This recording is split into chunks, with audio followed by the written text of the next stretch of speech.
a gente vai ter, então, a presença do artista André Penteado e da pesquisadora Ana Paula Vitório sobre a narrativa no fotolivro. É muito interessante porque a gente vai ter duas perspectivas, tanto uma mais do campo da análise, né, de como ler a relação entre as imagens, e do campo da produção e do gesto artístico de articular, né, criar relações entre as imagens a partir de um conceito de trabalho, que a gente vai ver logo mais com o André.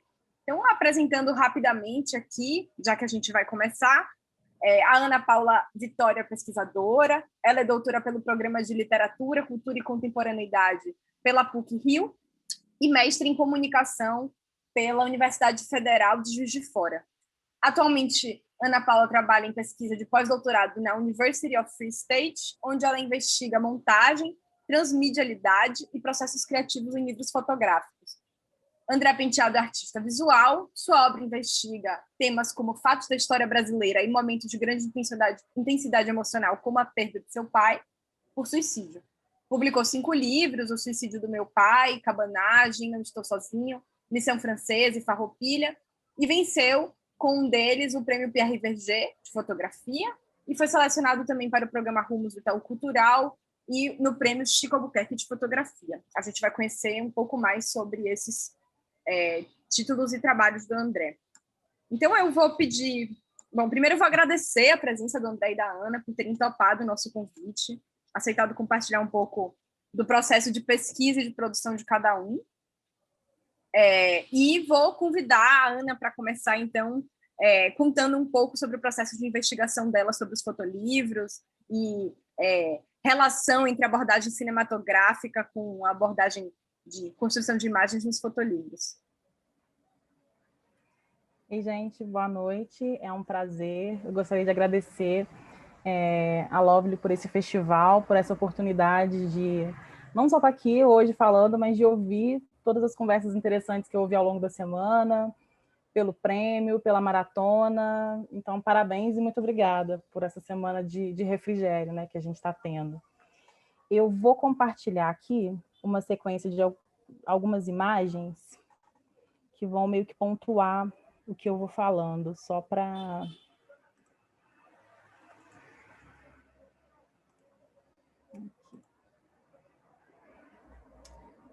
Tá rolando aí? Assim, Ana. Beleza. Então, os fotolivros, né, fotolivro, livro fotográfico, são termos relativamente recentes, né, para designar um fenômeno que a gente pode considerar bem antigo. O Paulo Silveira, na fala dele, até falou, né, trouxe essa abordagem, essa questão do termo e do conceito que nasce bem depois do fenômeno e a gente vai aplicando retroativamente. Eu acredito que esse seja o caso, né, do fotolivro, do livro fotográfico, porque quando a gente olha a história da imagem fotográfica, ela está completamente atrelada ao livro, né? Esses 2 exemplos aqui, que são os que são até hoje considerados um dos primeiros exemplares de livro fotográfico da história, eles ocorrem em meados do século XIX, né? O primeiro, que é o da Anna Atkins, Photograph of the British Algae, que é de 1843 a 1853, o Defense of Nature, que é bastante conhecido, né, por estar também nas antologias, é do mesmo período, e a gente tenta retroativamente aplicar os conceitos e o que a gente vai começando a entender de livro fotográfico a essas produções que são bem mais antigas, né? Só para a gente ter uma ideia, a primeira vez assim, que a gente tem notícia de um texto circulando tratando desse termo, o Photographic Book, aparece em 1942, quando Elizabeth McCausland publica um texto numa revista que ainda existe, que se chama The Complete Photographer, no volume 8 da revista. E então, tipo, um século depois, né, de surgirem esses primeiros exemplares de experimentação entre livro fotográfico, entre imagem fotográfica e livro. Aí, mais tarde, vão acontecendo algumas outras publicações. No final do século passado, começam a surgir alguns estudos, algumas tentativas de compreensão desse fenômeno. E aí, um livro importante é esse que surge em 86, do Alex Sweetman, que também, mais uma vez, né, traz o termo Photographic Book, e começa a estimular, né, a estimular-nos a pensar sobre a possibilidade da existência de uma especificidade dessa relação entre a imagem fotográfica e o livro. Nessa mesma época, o Ralph Prince também publica um artigo, em 89, na verdade, que ele começa a ser muito citado depois por trazer uma das primeiras abordagens que tentam, de alguma forma, dar conta desse fenômeno, né, das especificidades dessa relação entre o livro e a imagem fotográfica. Mas aí o que acontece é que principalmente, né, depois da virada do século XXI, que um maior número de estudos, ainda que não um grande volume, mas principalmente um número de antologias começam a surgir, começam a ser publicadas e vão fomentando não só pesquisa e crítica, como produção também, eu acredito, de livros fotográficos.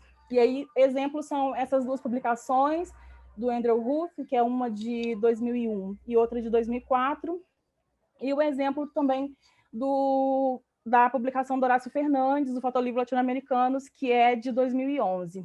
E aí é nesse contexto dessa publicação que eu descubro os fotolivros, porque foi por meio da exposição que aconteceu no IMS, curada pelo Horácio Fernandes, relacionada a essa publicação, que eu chego aos fotolivros, que eu descubro a existência de uma possibilidade de compreensão de particularidades nessa relação de como a imagem fotográfica acontece no livro, e aí o meu caminho de pesquisa voltado para esse objeto começa com essa exposição, no contato que eu tenho com essa exposição, porque quando eu estive na exposição pela primeira vez, a convite do meu orientador do mestrado, eu já tinha um projeto de pesquisa mais ou menos encaminhado, mas foi tão forte a minha experiência em meio àqueles livros e em meio à exposição e depois no contato com a antologia, que eu reformulei o meu projeto e me voltei para a pesquisa dos livros fotográficos.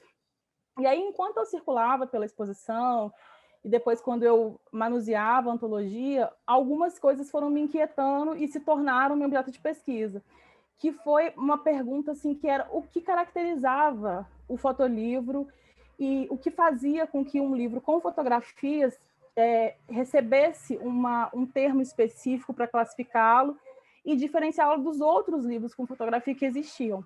Então, eu fiquei em meio a essa diversidade de publicações que a gente chama de fotolivro, de livro fotográfico, eu me peguei me perguntando, então, se haveria, como a exposição e as antologias nos fazem presumir, se haveria alguma característica ou algum critério, alguma coisa que fosse apresentada, seja pelo autor, pela editora, pelos críticos, ou por quem consome esse tipo de publicação, algum critério, alguma característica, algum grupo de características, né, que a gente pudesse chamar de definidora do fotolivro como um meio, ou como alguns críticos gostam de dizer, como um gênero, né? E aí esse foi o foco que eu dei à pesquisa inicial no mestrado, isso em 2013, entre 2013 e 2015. E aí, nos poucos textos que existiam na época sobre livros fotográficos, a maioria dos autores, principalmente nas antologias, eles anunciavam os livros fotográficos caracterizando-os como assim. Existiam frases assim e expressões, né? São obras em que o todo é maior que a soma das partes, em que a fotografia acontece como um sistema de linguagem predominante, mas a relação entre elas vão singularizar o trabalho. E aí eu fui tentar entender quais eram as especificidades dessas relações entre as partes que eram consideradas por esses críticos e por esses historiadores como algo que caracterizava esse tipo de publicação, né? E o que faria, o que a gente podia considerar como esse elemento diferenciador do todo relacionado que se destacaria das possibilidades de pensar a fotografia como parte isolada, né? E aí eu comecei a me dedicar a isso, tentar entender, né, como que acontecem essas relações. Eu analisei 2 livros fotográficos que eu selecionei baseado em 2 critérios, né, que um era a possibilidade de acesso, manuseio, de aquisição um pouco mais possível, né, para o meu contexto de mestrado, pesquisador, etc. E o outro era a ausência ou a pouca presença do texto verbal na produção de sentido ali daquela relação entre as fotografias, porque eu queria, de fato, entender como que aconteciam as relações entre imagens fotográficas no livro e de preferência, se eu pudesse olhar sem a mediação do texto, seja na forma de legenda ou de título. E aí, por isso eu olhei para esses 2 fotolivros. E eu consegui identificar alguns aspectos interessantes, algumas características que me permitiram avançar um pouco, assim, em tentar explicar como que aconteciam essas relações, principalmente envolvendo a imagem fotográfica e o projeto gráfico do livro. Só que quando eu cheguei no doutorado, eu ia para um outro projeto, mas eu percebi que algumas questões minhas sobre, principalmente, eu identifiquei relações específicas entre a imagem fotográfica, o projeto gráfico, outros sistemas de signos no livro, mas eu ainda tinha uma questão que era sobre o como, assim, sobre como se davam as relações e como elas se singularizavam em relação a outros tipos de relações que a fotografia participava, né, que se estabelecia com a fotografia em outros meios que não o livro. E aí eu abandonei mais uma vez o meu projeto de doutorado para voltar a pesquisar fotolivro. Eu reformulei o meu projeto e voltei a pesquisar fotolivro no doutorado. E aí é o que eu vou apresentar aqui em seguida, sobre a minha tese, né, especificamente. Então, o que acontece? Esse trabalho, né, que eu desenvolvi nos últimos anos, ele não é o primeiro a pensar a montagem ou a teoria de Eisenstein como uma ferramenta para entender o fotolivro. Na introdução desse livro, por exemplo, que é de 2012, o The Photobook from Talbot to Russia, o que acontece? A Patrícia de Bello e o Shamon Zamir, eles já escrevem, é um livro que reúne uma série de artigos, todos voltados para análise, descrição ou crítica de um livro fotográfico ou de um conjunto de livros ou do percurso criativo de algum autor. E aí, eles já anunciam na introdução desse livro que a noção eisensteiniana de montagem é um fio condutor para entender fotolivro e é algo que unifica ou que relaciona os artigos que estão nesse livro. Mas quando eu fui ler os artigos, eu percebi que, na verdade, a montagem funcionava como uma porta de entrada, mas que depois cada autor partia para algo que lhe parecia mais apropriado para analisar o que eles estavam, né, tentando mostrar, analisar, descrever. E aí o que eu decidi foi o seguinte, fazer partir dessa abordagem, né, que já está apresentada nesse livro, mas partir para uma questão, uma tentativa de abordagem mais aprofundada e mais radical, mais sistemática, na verdade. Aprofundada não é o termo correto, né? Mas mais sistemática e mais radical nessa ideia da montagem atuando no livro fotográfico. E aí o que eu fiz foi realizar uma transposição do modelo eisensteiniano, tal qual ele desenvolve e pratica, desenvolve olhando para vários meios e pratica no cinema, para análise e tentar descrever processos de produção de sentido em fotolivros. Bom, e aí essa minha abordagem, né, que vai presumir uma capacidade heurística do modelo eisensteiniano, ela utiliza como ponto de partida a própria construção do modelo de Eisenstein, porque na teoria, é uma teoria que ela não é desenvolvida apenas visando a questão cinematográfica, e é o próprio Eisenstein quem argumenta isso, porque quando ele, no processo de desenvolvimento desse modelo teórico, ele olha para outros meios, outras mídias, outros sistemas de linguagem, olha para processos criativos em diversos campos para começar a aplicar a prática cinematográfica dele. Então, no processo de produção desse modelo teórico, o Eisenstein está olhando, por exemplo, para os haikais do Basho, que estão sendo publicados, estão sendo produzidos no século XVII. Ele olha para o teatro kabuki, que também se inicia no século XVII e depois se torna contemporâneo do próprio Eisenstein. Ele olha para os romances do Dickens, para a pintura do Da Vinci, para os projetos diversos do Malevich. E em todos esses processos, o Eisenstein identifica a montagem e é dali que ele vai extrair os aspectos, elementos que vão lhe fornecer uma base para compor a teoria da montagem, para desenvolver a teoria que ele nos oferece sobre montagem. Então, o que eu faço é usar esse modelo que ele já propõe como algo não exclusivo ao cinema como algo capaz de dar conta de processos criativos que vão ocorrer em distintos meios, aplico isso à descrição a uma tentativa de descrição de como acontecem os processos criativos, os processos de produção de sentido, processos criativos no livro fotográfico. E aí eu chego a essa tese de que a montagem é um princípio criativo em livros fotográficos, em geral. E é por meio da montagem que vão ocorrer os processos de produção de sentido em publicações diversas que ocorrem nesse meio. E aí, partindo dessa tese, eu consigo pensar a montagem, por exemplo, numa imagem fotográfica isoladamente, como essa do exemplo do Retromundo, do Paulo Gasparini. Eu posso pensar a montagem entre imagens fotográficas como processo de produção de sentido entre duas ou mais imagens.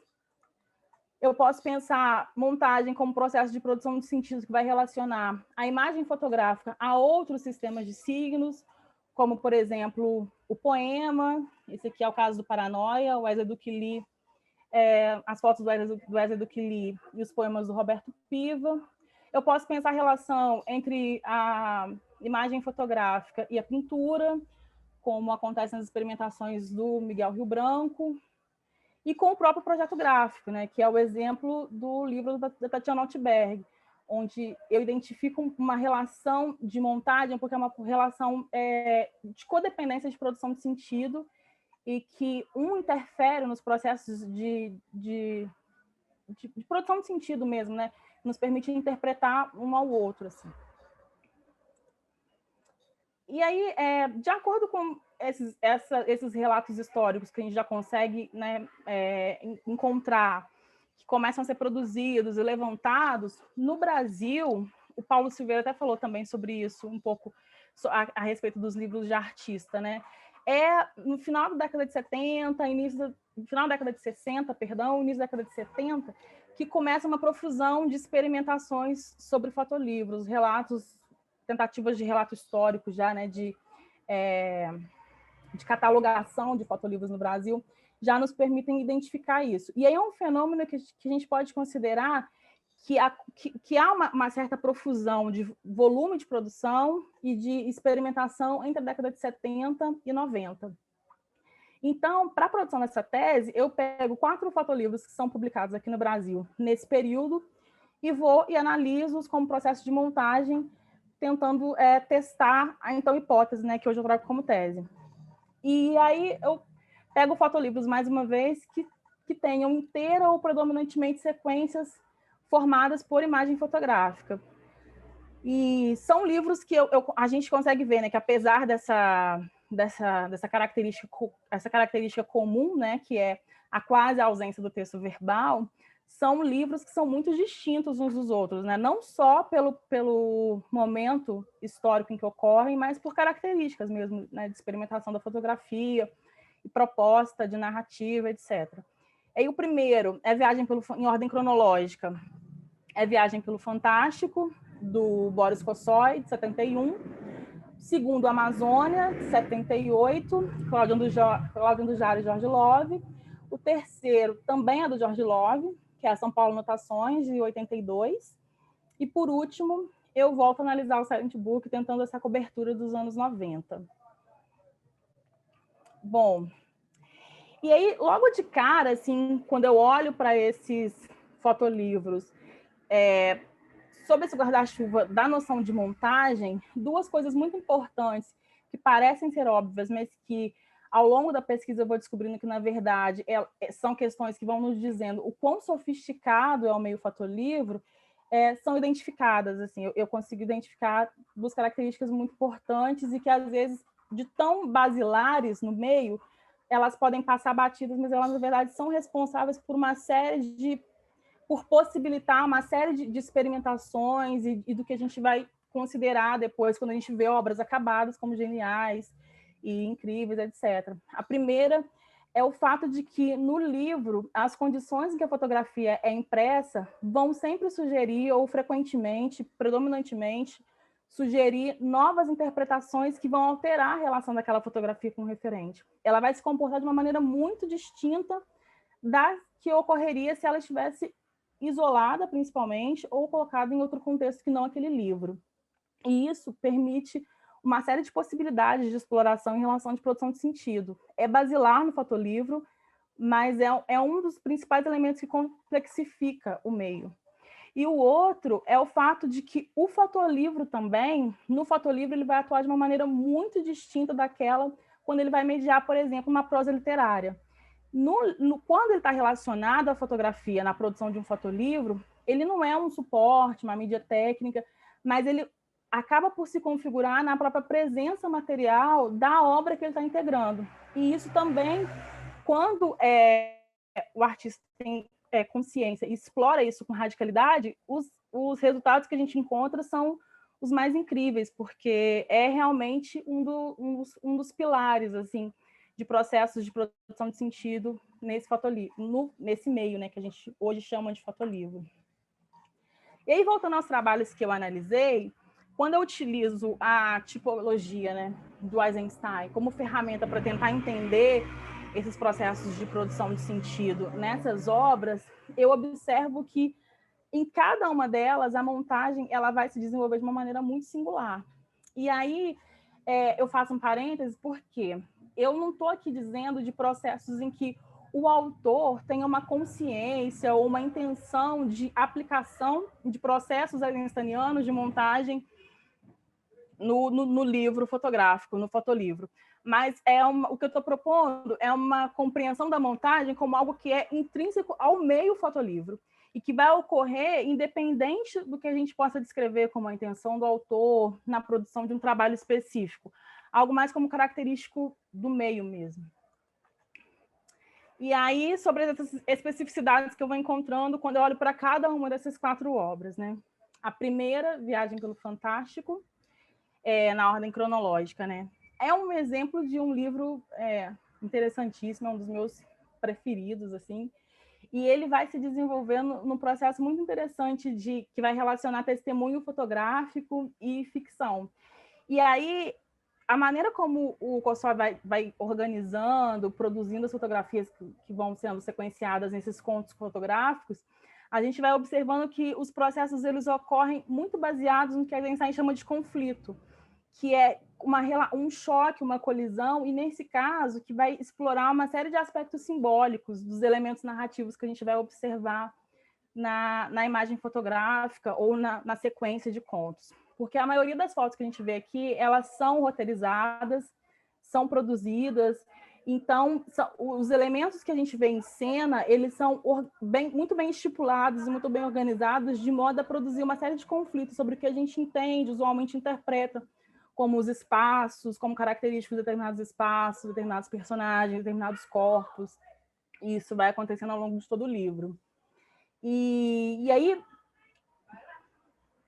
peraí. O segundo livro é o Amazônia, na ordem cronológica. E aí é um dos livros, assim, dos que eu já encontrei ao longo dos meus processos não só de pesquisa, né? É um dos que mais explora, assim, com muita radicalidade, com muita propriedade, essa relação díptica entre as páginas. Cada díptico, cada relação dupla entre essas páginas vão funcionar como uma espécie de ferramenta para processos onde a fotografia vai sempre investigar a si própria e acontecer como propostas de representação visual de fenômenos sinestésicos, não facilmente representáveis por meio de uma mídia baseada na visualidade como a fotografia. E aí, o que o Eisenstein vai chamar de conflito justaposição, né, que vai sempre aqui fundamentar essa relação de embate em cada díptico. Isso vai acontecer frequentemente baseado ou explorando os aspectos formais das imagens fotográficas. E isso eu descrevo na tese com base no que o Eisenstein vai chamar de montagem tonal e montagem atonal, que são essas relações que vão explorar os aspectos formais, estruturais das partes, para produzir sentido por meio do choque entre esses aspectos de cada parte. E o próximo é São Paulo Notações, nessa ordem cronológica, né, de 82. Esse é um caso, apesar de ter um autor que está no Amazônia também, né, o Jorge Love, Ele é um caso de um livro bem diferente, assim, que tem uns espaços assim em que a página em branco ela vai atuar como elemento de montagem junto com a fotografia. Então, muitas vezes o que acontece são processos de produção de sentido que vão explorar, apropriar desse espaço em branco da página como elemento de conflito com a própria fotografia, principalmente em termos formais, né? Nesse livro acontece que a maioria das fotos são postas isoladas em cada duplo de página. Esse aqui é uma exceção, e eu trouxe porque ele, apesar de a gente não encontrar muitos dípticos nesse livro, a gente encontra muitas fotografias que são organizadas assim com esse rigor formal, assim, são produzidas com esse rigor formal. E aqui ele também, como no caso do Amazônia, aqui, apesar de serem livros com características muito diferentes, as premissas de construção, de organização da imagem fotográfica são semelhantes, porque são baseados nesses aspectos estruturais da fotografia. E é algo que a gente consegue descrever também por meio da tipologia, né, eisensteiniana. Por último, Silent Book, de 97, é um livro em que a gente observa que também as relações tonais, assim, como principalmente, né, nos outros dois últimos casos, são os principais responsáveis por processos de produção de sentido. E aí, nesse caso, a gente observa que as fotografias elas são frequentemente organizadas em função dos aspectos formais. Mas, como consequência, elas passam a atuar também de uma forma assim, muito expressiva, semanticamente umas sobre as outras. E aí elas são organizadas em função de aspectos formais ou em função de predominâncias formais, mas como consequência, a gente tem a construção de uma série de processos de interpretação semântica mesmo, que a gente vai desenvolvendo a partir da observação de dípticos e trípticos nesse livro. E aí eu trago aqui, depois de analisar, depois de apresentar bem rapidamente, né, um resumo das análises que eu fiz ao longo da tese, algumas possibilidades de generalização, que eu acho que é o que mais interessa a gente aqui, porque permite que a gente pense nesse modelo para processos de análise e de criação de livros fotográficos em geral, né, e não só desses que eu usei como objeto de pesquisa. Bom, e aí, agora as imagens que aparecem são de exemplos gerais, não necessariamente desses 4 livros. Esse, por exemplo, Nothing's in Vain, da Andran Jaffe. E o que eu observo como uma consequência, né, das análises que eu desenvolvi para a tese é que, uma vez integrada à página do livro, não só a página do livro, né, mas aos dípticos, aos trípticos quando eles ocorrem, a fotografia ela ocorre como processo de montagem. A fotografia por si só, ela pode ser descrita como um fenômeno de montagem, né, de relações muito específicas entre os elementos que a compõem, tanto em termos formais quanto simbólicos, mas ela também ela também, e principalmente, passa a funcionar como o que a gente chama de fragmento de montagem, que é um elemento que só funciona, ou que só existe, ou que só atua em sua plenitude quando em relação. Então, nesse processo, essas partes constitutivas da imagem fotográfica, por vezes um elemento narrativo, por vezes uma figura que formalmente se destaca, eles passam a ser considerados no livro, não em função da relevância que ele tem para a formação daquela própria imagem fotográfica, mas da relevância que ela tem para a relação da fotografia com o todo. E isso a gente não necessariamente identifica, né, rapidamente e conscientemente, mas é algo que funciona como um parâmetro de observação com muita frequência, assim, de livros fotográficos. E aí são relações que ocorrem na obra como resultado, principalmente, da ação dos aspectos materiais, constitucionais e até institucionais do livro sobre as partes, no caso, a imagem fotográfica e outros sistemas de signo, né, que podem acontecer, como texto verbal, pintura, desenho, o próprio projeto gráfico e etc. Outra questão interessante para a gente pensar em termos de generalização desses resultados é que isso que a gente chama de síntese, mas que outros autores vão chamar de interpretação, né, resultado de relação, mesmo que essas sínteses, essas interpretações que vão resultar da ocorrência da fotografia na página e da relação dela com aquelas que estão ao redor e sequenciadas com ela ao longo do livro, mesmo que sejam interpretações que, primeiro, são direcionadas pelo autor, claro, né?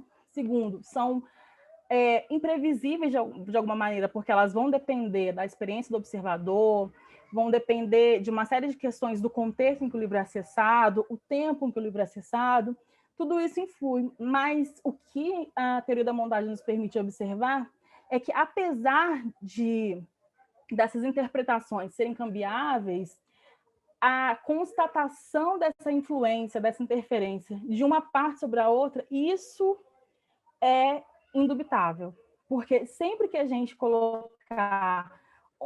organizar algo pareado no livro, ou que a gente sequenciar de tal maneira, sugerindo uma possibilidade de acesso, determinar de alguma forma a possibilidade de acesso a um conjunto de imagens fotográficas ou a um conjunto de imagens fotográficas e texto verbal, etc., a gente vai produzir, inevitavelmente, interferências ou possibilitar processos de interpretação, processos de produção de sentido, onde uma parte vai atuar sobre a interpretação da outra. Mesmo que a gente não consiga prever como isso vai ser interpretado, a gente prevê que vai haver interferência. E isso é fundamental para a gente levar em conta, né, processos não só de leitura, mas de produção de livro fotográfico.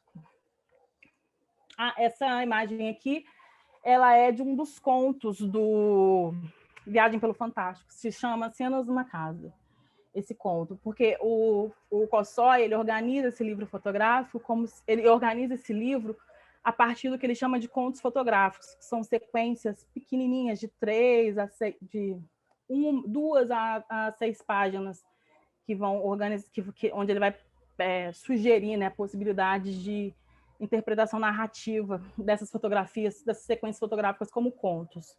E aí, nesse caso, é um conto que vai fazer uma referência, vai fazer referência ao mito do Minotauro e também muito à literatura fantástica, porque a gente vai encontrar referências a Borges, Cortázar.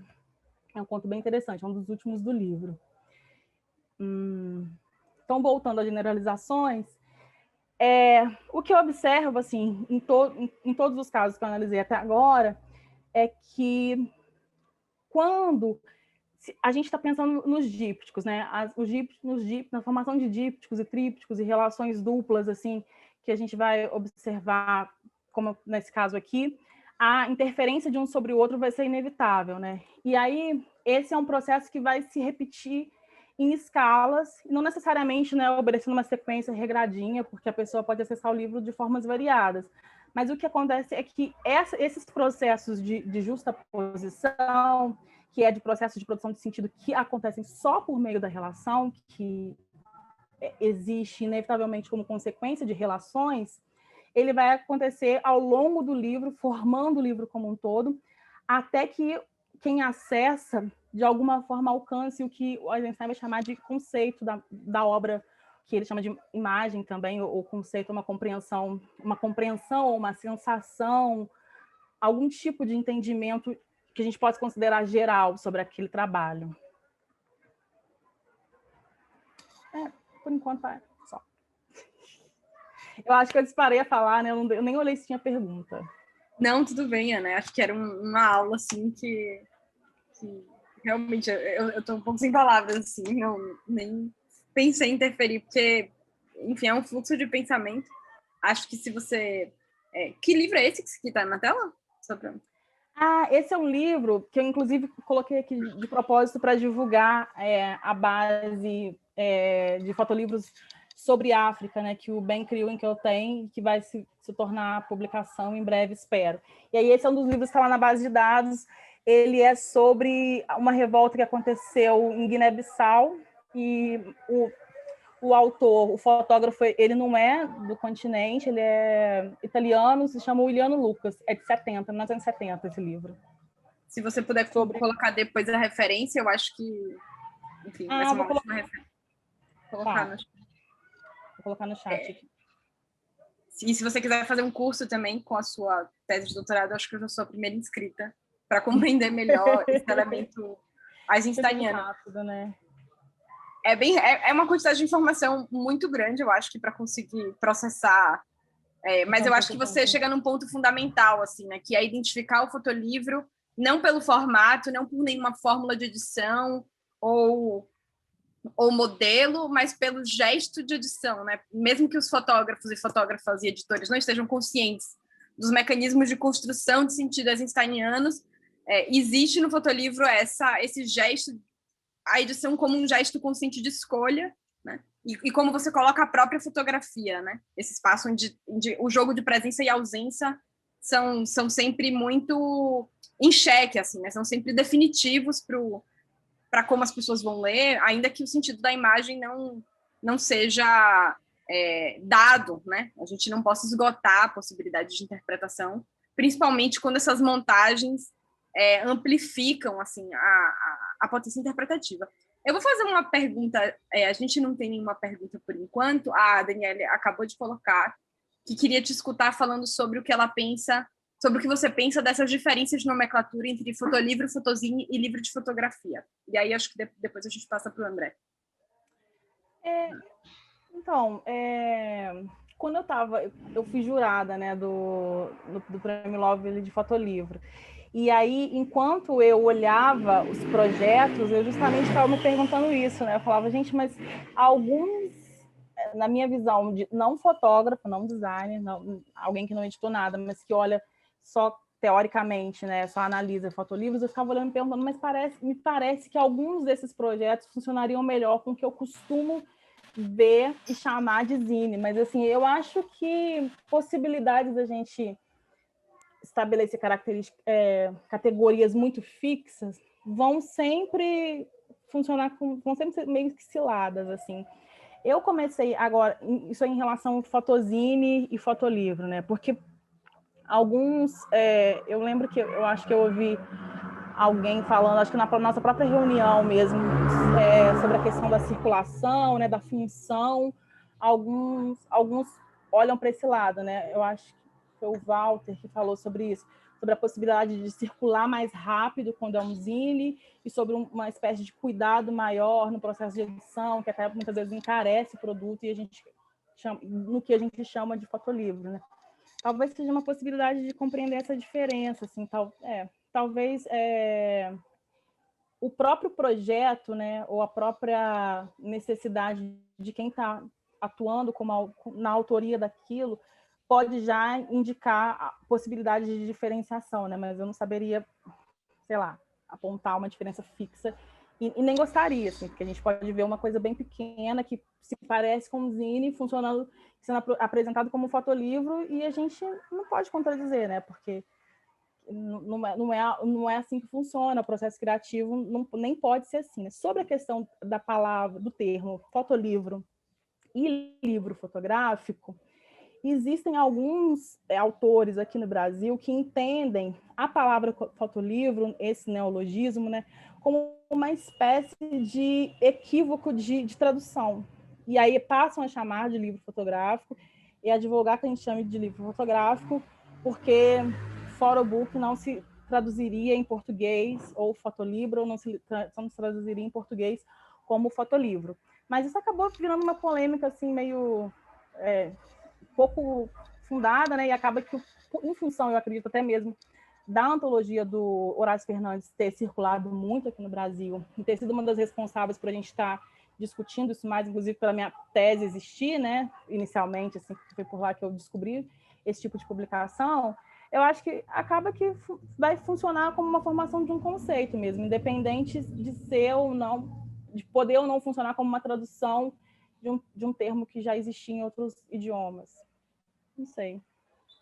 Acho que saindo um pouco desse lugar acadêmico, sem nenhuma pretensão de me ater às teorias e o que já foi escrito sobre. Eu acho que pensando no uso comum, assim, né? Talvez quando a gente fale sobre fotolivro, para além do valor comercial que isso tem, da jogada de mercado, marketing, tem talvez uma tentativa de afirmação desses gestos que você tem falado, né? Assim, de um trabalho pensado enquanto edição, pensado enquanto narrativa, não necessariamente linear, né? A gente nem assim falar narrativa aqui como uma história, né? Mas enquanto conceito, né? Então, acho que tem esse lugar, assim, inclusive acho que o festival reivindica o nome de fotolivro por querer reivindicar esse gesto, né? De vamos falar sobre conjuntos de imagens, que a relação entre elas é pensada e não simplesmente colocada numa página de papel impressa, ainda que, né, imagens aleatoriamente ou sem muita consciência impressas e colocadas juntas na página de papel e num conjunto de publicação também criam relações entre si, como você está falando, né? Querendo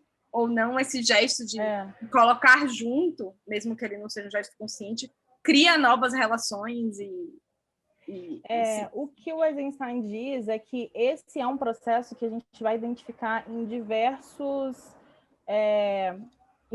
tipos e distintos tipos de produção artística. Ele vai olhar para uma pintura do Da Vinci, por exemplo, e ele vai identificar critérios de montagem e vai ser capaz, assim, né, nos estudos, nos ensaios, ele é capaz de descrever algo estático e que, teoricamente, você não vê partes separadas, né, relacionadas, como a gente consegue ver num fotolivro, apesar dessa relação muito imbricada que tem entre os elementos que compõem uma pintura, por exemplo, ele identifica e descreve como processo de montagem. Então, o modelo teórico que ele propõe é que é algo passível de ser aplicado em distintos processos criativos. E aí eu aproveito disso para tentar entender melhor o fotolivro. Muito bom. Já vou pedir para o André ir se preparando para apresentar. Tem uma pergunta que veio do Douglas aqui. Se você bom, Douglas. Se você é estudiosa e autora, desculpa, é que eu só fiz a pergunta agora lendo, senão já teria respondido aqui pelo chat. Mas se você é estudiosa e autora de fotolivros ou transita somente neste universo investigativo? Se você saberia dizer se já existiu alguma tese em formato de fotolivro? Tem uma tese, eu posso até pesquisar aqui para olhar. Ela é em formato de um livro de artista que a gente pode chamar de fotolivro. Foi uma aluna de São Paulo, uma doutoranda de São Paulo, e ela fez a tese dela na forma desse livro. Eu me esqueci. Eu vou tentar pesquisar aqui enquanto eu for ouvindo o André, e se eu lembrar qual é o título dessa tese, eu coloco aqui no chat. É bem interessante, assim, ela relaciona uma série de fotografias meio performáticas, escritas, mapas. É algo que, assim, eu chamaria de fotolivro, né? Além de livro de artista. Ótimo.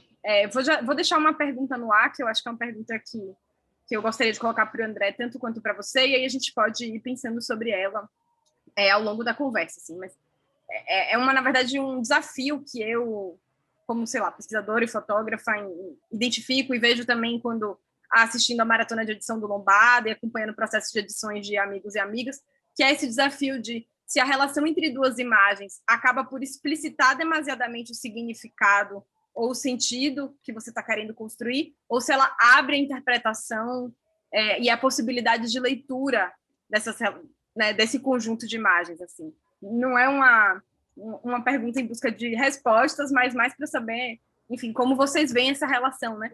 Que relações que a gente constrói que amplificam a possibilidade de interpretação e afinam um conceito, ou se também explicitam demasiadamente, né?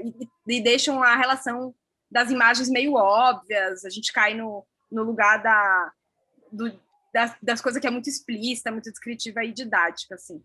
Mas vou passar para o André. É uma coisa muito pessoal. Assim.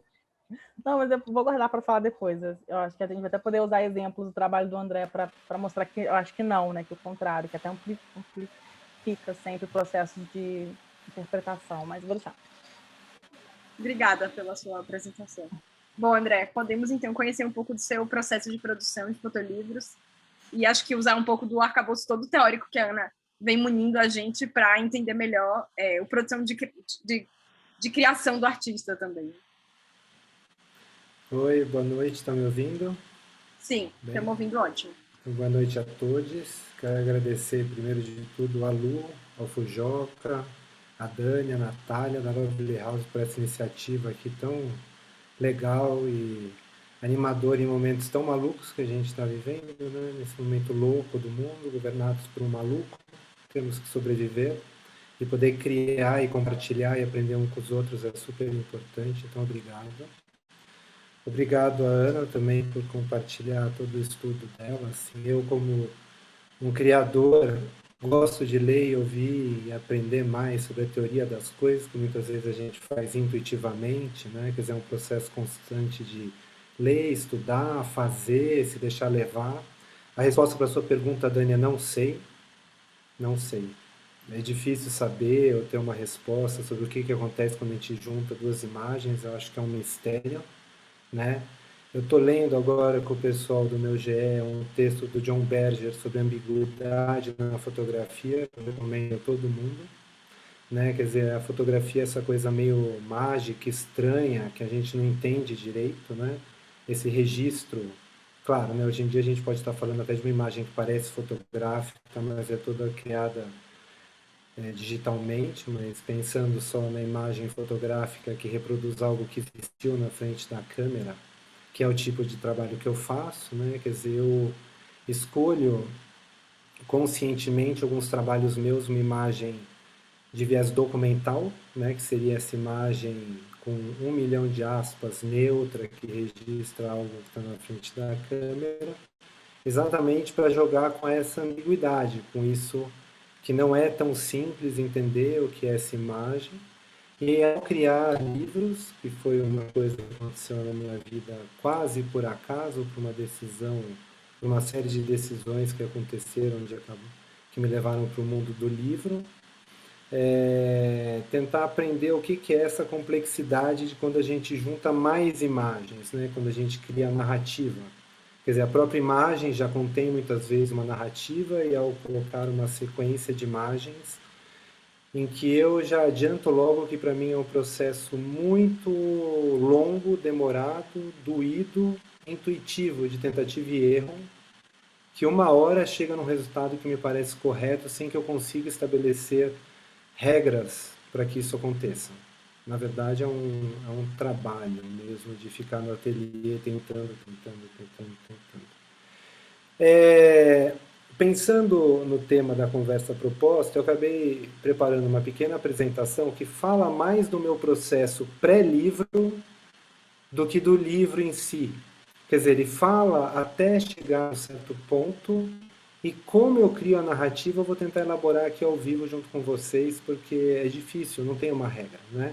Mas eu vou passar um pouco do processo anterior, que eu acho que no meu tipo de livro, principalmente, né? Quer dizer, eu fiz 5 livros, 3 lidam com fatos da história brasileira e é mais deles que eu estou fazendo. Os outros 2 que lidam com fatos pessoais, que é o suicídio do meu pai e o Não Estou Sozinho, foram, na verdade, trabalhos que eu fiz sem pensar no formato livro e que depois eu transformei em livro. Então eu vou falar dos 3 que eu já pensei desde o início que eles seriam um livro. Então talvez nessa forma eu consiga mostrar para o público um pouco do meu procedimento, da lógica que me fez chegar no resultado livro para esses trabalhos. Então vamos ver se está certo aqui, vou abrir isso. Não, peraí, tem que vir no compartilhar. Eu vou escolher esse aqui e vou dar tela cheia. Estão vendo a tela com a planilha de revoltas brasileiras? Então eu vou tentar basicamente resumir para as pessoas como se deu o processo de criação dos livros Rastros, Traços e Vestígios, que envolvem o Cabanagem, o Missão Francesa e o Farroupilha, como uma forma de tentar chegar em por que eles foram editados da forma que eles foram editados, né? Quer dizer, eu morava fora do Brasil, morei 7 anos até 2012, voltei para o Brasil no final de 2012, em 2013 acontecem as manifestações, e aí eu me interesso em estudar revoltas brasileiras e pensar que seria um bom tema para um trabalho de fotolivro, né? Eu faço essa pesquisa e chego com essa lista de 36 revoltas e que eu começo a pesquisar todas elas, né, pesquisa de Wikipedia, né, Google, uma coisa assim, para eu começar a entender o que foi cada um desses movimentos. E aí, nessa pesquisa em que eu comecei lá do Aclamação do Amador Bueno, que foi a mais antiga e vim vindo, eu cheguei na cabanagem e a cabanagem me pegou muito porque eu não lembrava absolutamente nada do que eu devo ter estudado na escola, porque provavelmente ela era um parágrafo num livro, mas ao estudar ela mais profundamente e descobrir que 30 mil pessoas haviam morrido, eu me interessei em explorar fotograficamente essa revolta. Eu já vinha pensando, lendo alguns livros e coisas assim, refletindo sobre a fotografia, que talvez existisse algum paralelo entre fotografia e historiografia, que podia ser, talvez, isso são só elucubrações que eu tenho, assim, né, pensamentos meio desconexos de teorias ou ligados a teorias, mas não tão fundamentados assim no pensamento estruturado. Mas era uma lógica que talvez tanto na fotografia quanto historiografia, tanto fotógrafo quanto historiador, partiam de um fato que acontecia na frente da câmera, o que havia efetivamente acontecido num certo lugar, investigavam esse fato, capturavam uma imagem, estudavam documentos e criavam uma narrativa a partir disso, que, apesar de ser uma narrativa criada, e muitas vezes ideológica, como toda narrativa que a gente tem, elas eram tomadas como verdade. Então, uma fotografia de um fato parecia que realmente era aquele fato, e de fato há uma conexão com o fato que aconteceu, assim como uma narrativa histórica parecia ser o fato histórico. Então, me parecia interessante como artista explorar fotograficamente fatos da história do passado. E aí eu fiz um corte, que vocês olharem aqui na planilha, até onde está em negrito, que eram fatos pré-fotográficos. Se eu pegar ali a data de invenção da fotografia, eu pensei em fatos que não tinham historiografia, imagem fotográfica de época. Né? Eles não possuíam imagens que haviam sido feitas fotograficamente na época. Né? Então eu parto dessa ideia, e aí o que eu faço basicamente é fazer pesquisa sobre o fato histórico, aprofundar o fato histórico bastante, lendo muitos textos e tentando compreender como ele se relaciona com o presente. Nessa pesquisa, vou ver aqui se eu consigo passar aqui. Essa era uma sala aqui, que era a garagem da minha casa, que era a sala onde eu dava aula quando o grupo de estudo era presencial. E hoje ele é online, mas essa sala aqui depois eu montei para dar uma aula sobre como eu pensava os meus projetos. Então, existe uma coisa que eu vou acumulando pensamentos, tanto de referências de material, quanto de teoria. Se vocês olharem essa planilha, ela está aqui. E eu vou criando uma série de pensamentos sobre, por exemplo, qual a relação entre o fotógrafo e o historiador, historiografia e fotografia. Ou eu fui na Bienal e existia um trabalho de uns artistas do Oriente Médio, onde existiam frases, que depois eu descobri de onde elas vêm, dando uns Googles assim, pensando sobre... esqueci agora. São trechos de texto que eles capturaram em alguns textos do Guy Debord, do movimento situacionista, coisa assim, que eles falavam, por exemplo, o momento de poesia real traz de volta todas as dívidas não resolvidas do passado. Eu vou acumulando esse tipo de pensamento, refletindo sobre a cabanagem e sobre o que eu poderia fotografar e o que significaria tentar registrar uma emanação do passado no presente. Eu faço aqui toda vez que eu clico aqui. Então eu faço, além de acumular essa série de pensamentos que vem desde o trabalho de outros artistas, pensadores, historiadores, filósofos, uma tentativa e muitos pensamentos sobre a fotografia em si, né? Depois eu acabo definindo lugares onde eu quero ir. Isso aqui, por exemplo, é a região que eu fotografei para o cabanagem. Se vocês olharem, não é um pedaço muito grande da Amazônia, mas ao ler sobre a história da cabanagem, eu cheguei num conjunto de imagens que eu queria produzir. Né? Então, o meu procedimento eu parto de uma ideia que existe uma relação entre a historiografia e a fotografia, aí eu chego num estudo de fatos da história brasileira que não possuem imagem fotográfica e que seriam interessantes para discutir o presente do país, como uma revolta que foi principalmente do povo pobre da Amazônia, dos ribeirinhos, dos escravizados, de fugidos do exército, que se rebelam contra o poder da região, né, um poder ainda que estava em mão dos portugueses, né, apesar do Brasil já ser independente. E daí, ao ler tudo isso e ler muitos textos, eu acabo, vamos ver se eu consigo dar um zoom aqui, criando uma coisa que se chama imagens a serem produzidas. E essa é uma grande lista que eu fiz na época, que ela vai aumentando ao longo do projeto, né? Então eu queria fazer fotos em Belém, no Museu Histórico do Pará, nas igrejas, na Igreja das Mercês. Eu vou listando mesmo lugares aonde, nas minhas pesquisas históricas, eu descobri que aconteceram coisas da cabanagem, como fora de Belém, o engenho de Murucutu, a ilha de Tatuoca, a Corveta Defensora, a Praça da República. Eu faço uma lista aqui muito... Deixa eu ver se eu consigo passar aqui. Muito grande, né? Locais contemporâneos que tenham relação com o assunto. Pessoas, por exemplo, pessoas que tivessem o nome ou sobrenome dos líderes cabanos. Então, tudo isso é um pensamento que existe antes de chegar no processo de edição do livro, para esse tipo de livro. Porque ele não é que eu simplesmente peguei um arquivo que eu tinha, um material que eu tinha, ou um conjunto que eu fotografei intuitivamente, seguindo aqui o meu desejo de criar imagens, mas sim é um tipo de projeto que começa de um pensamento estruturado de investigação de um tema. Então, eu crio essa lista e vou para campo, aqui no Cabanagem, acho que eu fiquei mais ou menos 3 meses fotografando. Lá eu fiz uma viagem de 15 dias para completar minha pesquisa e clicar um tanto para observar, entender o que eu tinha feito. Voltei para São Paulo, depois fiquei 2 meses e meio lá fotografando todo dia, seguindo essa lista que aumentava no dia a dia, né? E aí, nesse tipo, foi a mesma coisa para a Missão Francesa e foi a mesma coisa para o Farroupilha, com a diferença que no Missão Francesa, no Farroupilha, eu fiz várias viagens. No Cabanagem não tinha tanta verba para fazer várias viagens, então eu fiz 2 viagens. Uma de pré, onde eu já fotografei, e uma que eu fiquei lá direto, fotografei tudo que dava. E depois, no geral, eu gasto 2 anos olhando esse arquivo e tentando entender o que eu vou fazer com ele para transformá-lo num livro. Eu não tenho clareza disso, não existe uma narrativa na minha cabeça que fala, tá, eu vou lá, fotografo assim, eu vou mostrar assim, assim, assado, e aí pronto, eu fiz o livro.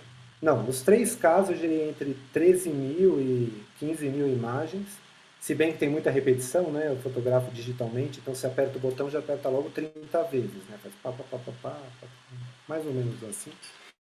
Então, não é que eu tenho 15 mil imagens diferentes, mas eu volto com elas, eu começo a olhar, e eu olho o material inteiro várias vezes, tentando entender o que eu fiz.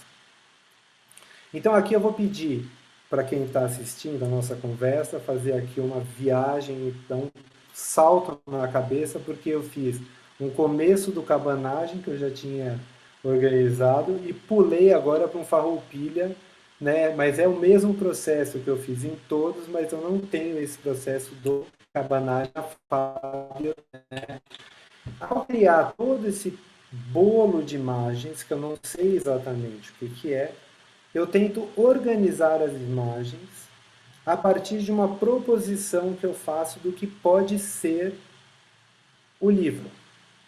Então aqui no Cabanagem teria uma coisa assim, que a história do livro seria a luta pelo poder. Quando eu acabei escolhendo o Cabanagem, o Farroupilha, desculpa, aqui é o Farroupilha, né? O Cabanagem, o Farroupilha, Missão Francesa, inicialmente no projeto eu ia fazer somente revoltas brasileiras, né? Mas aí eu acabei entendendo que talvez eu ficasse com livros muito parecidos.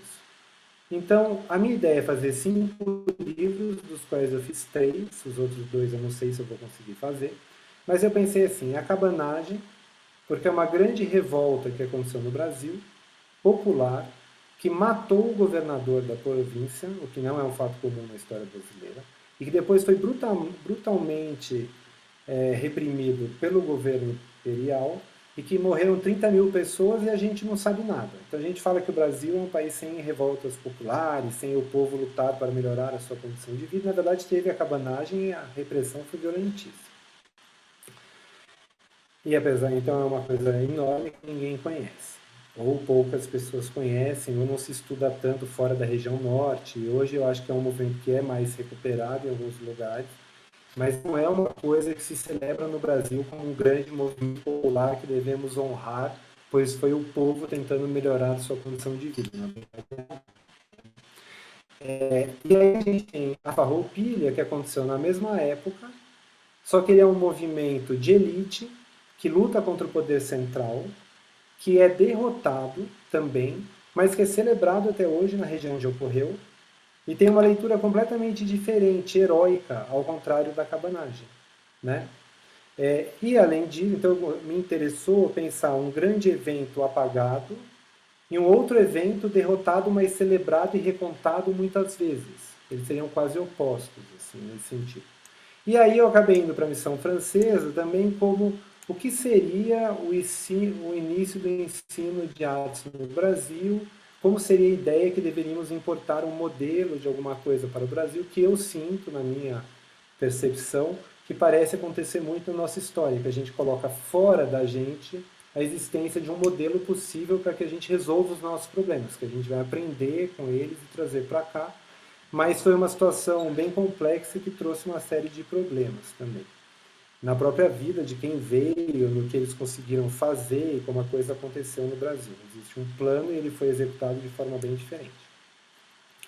Então, quando eu vou e faço toda essa pesquisa e crio essa lista de imagens, eu volto para o ateliê e eu tento organizar essas imagens e eu tento pensar sobre o que é esse livro para mim. Isso que eu vou abrir para vocês agora não está dado nos livros, não está escrito, mas eu estou conversando uma forma de tornar menos opaco. Quer dizer, eu acho legal que os trabalhos de arte não tenham um sentido tão claro, que não esteja ali escrito em letras garrafais, o livro é sobre isso, ou vocês têm que entender isso, porque não é essa a finalidade. Exatamente, eu acho que quando a gente junta imagens fotográficas, assim, a própria imagem fotográfica já é muito complexa, e ao juntar imagens e criar uma sequência, a gente cria outras complexidades, em que eu proponho, né, a partir de um desejo meu de comunicar alguma coisa, uma construção, mas que eu não quero que essa construção seja dada e que seja dito assim, vocês precisam entender isso, né? Mas eu poderia dizer que em algum momento, para mim, o cabanagem me toca, o cabanagem, eu mesmo dei o pulo nas histórias dos livros e eu vou me confundir, gente, então eu peço assim que vocês compreendam, mas o Farroupilha pode ser sobre a luta pelo poder, e quão complexo é essa luta pelo poder, e quantos lados diferentes a gente tem, e como o poder que vence se consolida, e quem continua lutando tenta transformar a história, e o que é a criação da narrativa histórica, né? Então, por isso que eu digo que tem aqui a luta pelo poder e o complexo universo do poder. E isso fica, e eu fico organizando os grupos, no Farroupilha especificamente, eu acabei ficando com poucas séries muito específicas que acabaram quase sendo inventários, como o Ronaldo Entler, que escreveu o texto crítico que vai no livro, falou, mais do que tipologias, eu fiz inventários, que é uma lógica um pouco diferente, né? De grupos de pessoas, de lugares, que eu fotografei de mais de uma forma. Então, por exemplo, só para dar um exemplo aqui, Santa Fé, que é uma cidade cenográfica, onde foi filmado O Tempo e o Vento, e aonde se filmam algumas cenas que tem a ver com a Farroupilha, no seriado, se você assiste ali o seriado da Globo, eu fotografei ele inteiro com duas lentes, uma com uma grande angular, que dá essa sensação de ser uma cidade meio de brinquedo, distorcida, e também com uma lente normal que fazia as coisas ficarem mais normais, mesmo, assim, que a gente olha como a gente olha com o olho. Eu tento interpretar cada grupo que eu criei como o que isso significa. Então, assim, a construção história é quase uma ficção. Se constrói um cenário, se faz uma narrativa e se constrói um ponto de vista. Então, eu olho as séries fotográficas que eu faço, né? Eu estou aqui numa série de retratos que eu fiz no acampamento Farroupilha em fundo branco que eu acabei não usando no livro, né? Então eu penso, isso é uma espécie de teatro, aí eu fotografo as pessoas, não dá para ver aqui direito, sem que elas olhem para a câmera. Deixa eu ver se aqui dá para... Ah, aqui, ó. Tá vendo? Esses dois personagens aqui, eu fotografei muita gente pedindo para eles não olharem para a câmera, mas de repente eu fotografei uma menina que olhou para a câmera e eu fico discutindo se eu posso usar isso no livro, se eu estou numa espécie de teatro, existe uma quarta parede, se faz sentido ter um personagem que olha para mim e quebra a narrativa do livro, interagindo com o observador.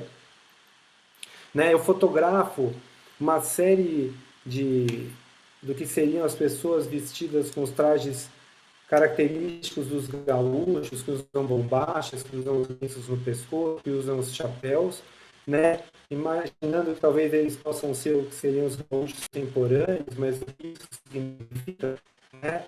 O que é André, esse deu uma mundo? falhada. Calma, repete um pouco significa... essa última parte, que deu uma falhada no seu Opa. áudio. Deu uma falhada no seu áudio. Repete um pouco quando você está falando sobre os gaúchos. Tá. Inevitável.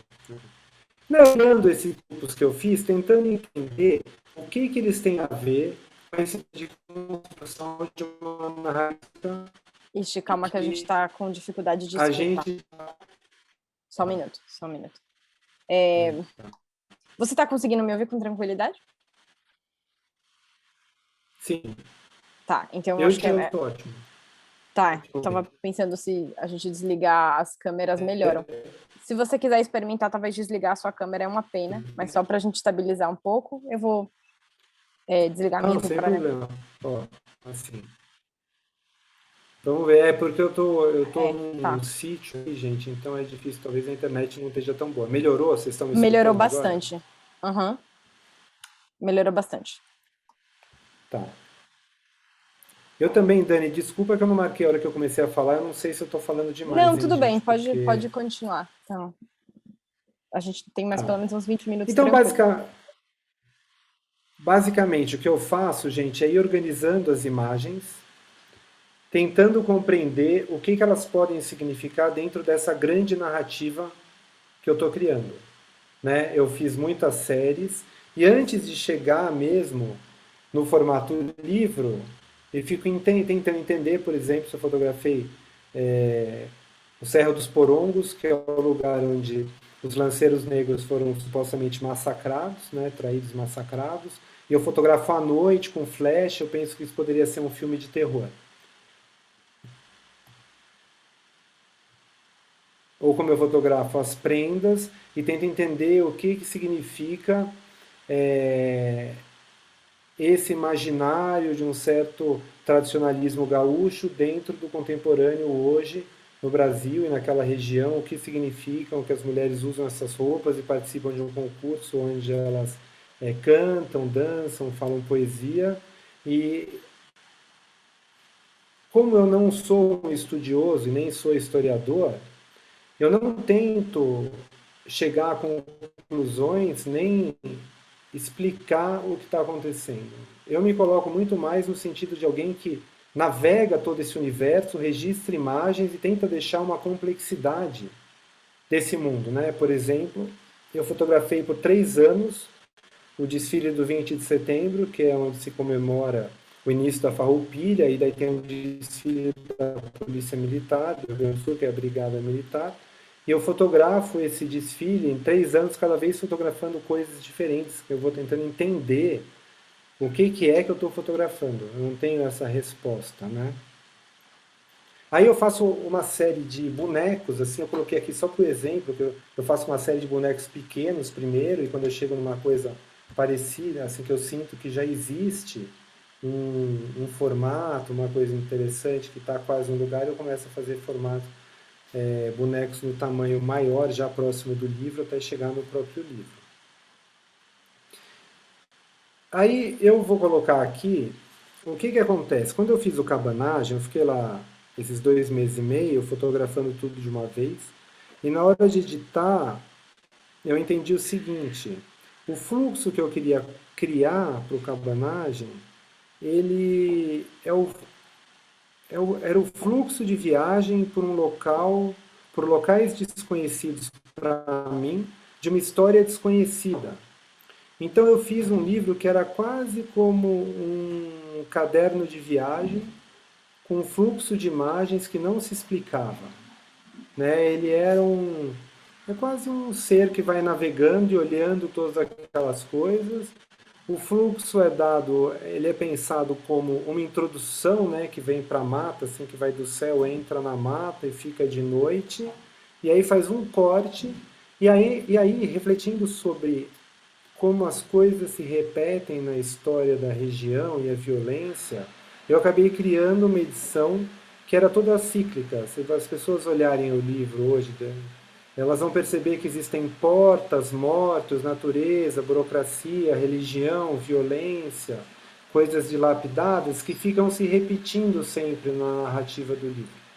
E eu não quis colocar legenda e nem explicar nada dos lugares onde eu estava, porque é exatamente uma história que não se conhece.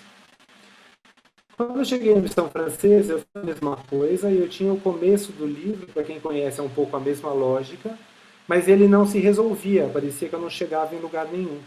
Aí eu acabei encontrando um documento que era a carta do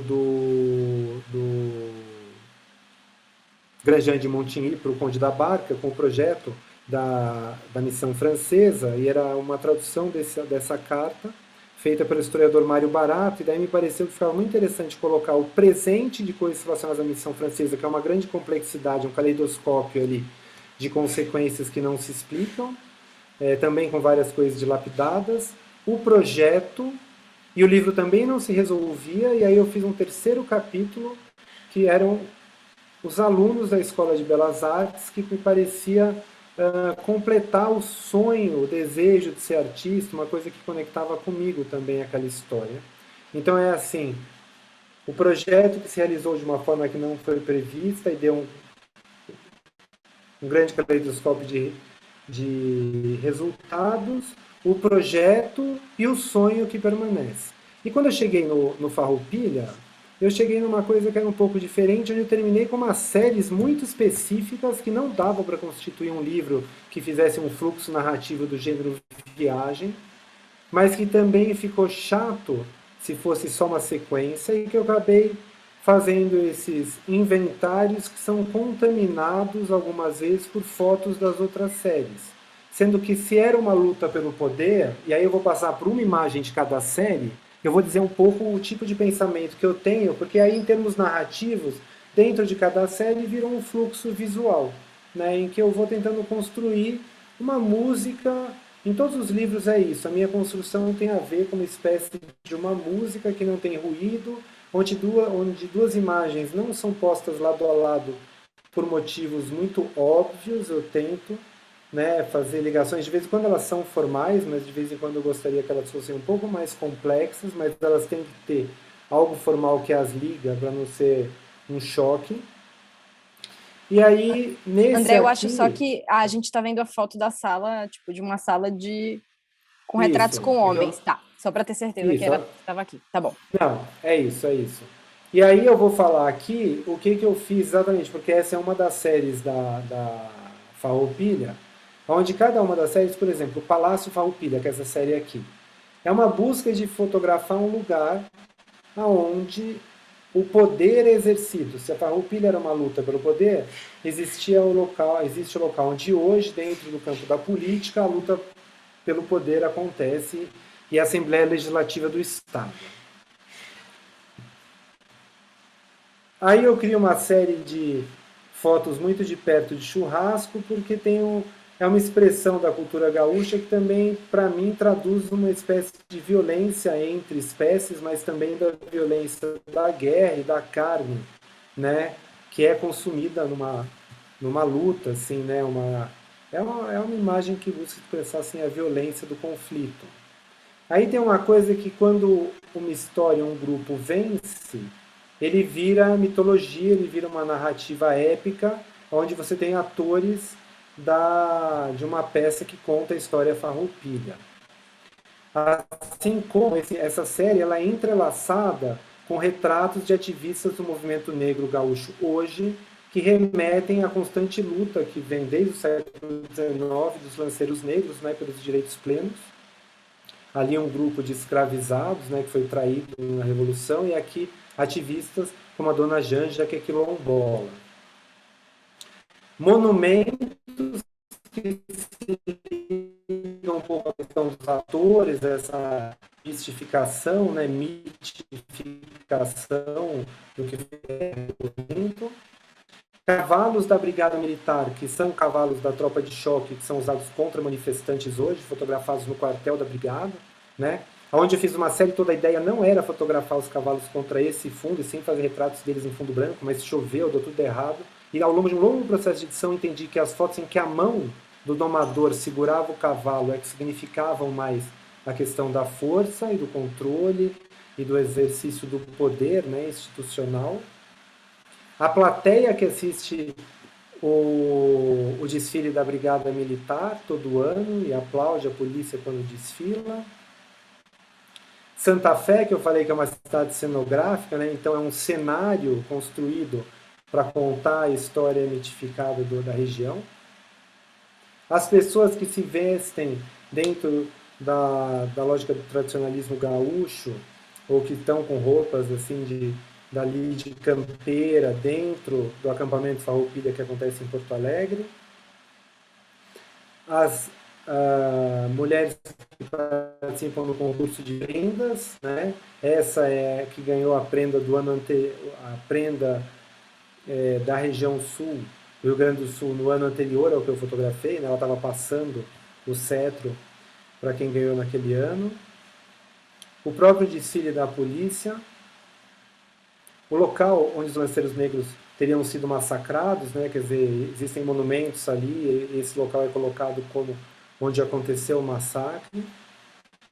Esse local fotografado à noite. E aí uma série de olhos de soldados da Brigada Militar, que dentro daquelas fotos que eu havia fotografado no desfile, existia um grupo que me olhava muito intensamente e que eu sempre achei que conectava um pouco com o presente do Brasil e com o que a gente estava vivendo, e estamos vivendo. E aí um último retrato feito de um moço que organiza todo ano, é o Cleonilson, que organiza todo ano um galpão no acampamento Farroupilha, onde ele fala da tradição gaúcha e tudo isso, e ele tem esse gesto que ele vai tirar o chapéu. Isso encerra o livro. Então, eu não sei se eu consegui, Dani, falar um pouco, eu não consigo entrar tão claramente em decisões específicas de cada par e da narrativa que cria, porque ele é um processo muito intuitivo para mim. Mas eu acho que eu quis dar, ele é, no meu caso, subordinado a todo esse pensamento que veio antes. É esse tipo de pensamento que me ajuda a organizar a edição e a narrativa de cada livro. Então eu desejo de falar de uma história que ninguém conhece nada, sem colocar legenda, fazendo uma viagem por esses lugares. Um plano de criação da educação formal de artes no Brasil, que se dá pelo caleidoscópio de resultado do que aconteceu hoje, o plano e o sonho. E aqui uma série de inventários em que ficam uma espécie de ping-pong entre o idealismo e a construção da narrativa histórica, o que se luta, quem está ao lado do poder, quem está combatendo o poder, como o poder se estabelece, qual é o campo do poder. E esse tipo de pensamento para esses livros acaba engendrando a edição deles. Era isso. Eu ia sugerir, André, para a gente deixar o livro passando agora, enquanto a gente começa a conversar de forma mais ampla, convidar a Ana de volta para o... Eu posso passar aqui, que eu estou com o seu site aberto. Diga. Então ótimo, eu já parei de compartilhar? Parou. Já, né? Então, porque eu acho que aí também pode melhorar a sua internet. Isso, eu vou pôr o vídeo aqui para eu voltar. Vocês estão vendo, gente? Aqui? Sim. Deixa eu só conseguir deixar o chat ativado aqui para eu não perder as mensagens. Estou com dificuldade de ver, então... Bom, se eu não ver uma pergunta na hora, vocês me avisam que eu não estou conseguindo enxergar mesmo. Mas eu acho que, assim, eu já conheci um pouco do seu processo por ter participado do grupo de estudos e sei que para quem... deixa eu tirar o som. Então, devem ter algumas lacunas que eu quero colocar para as pessoas ficarem à vontade para perguntar mais, para saber sobre, mas o que eu acho que é interessante fazendo uma relação com o que a Ana colocou é que, no seu caso, fazendo uma leitura do seu processo, né, o seu gesto de montagem ele é um gesto que antecede a própria produção das imagens, né?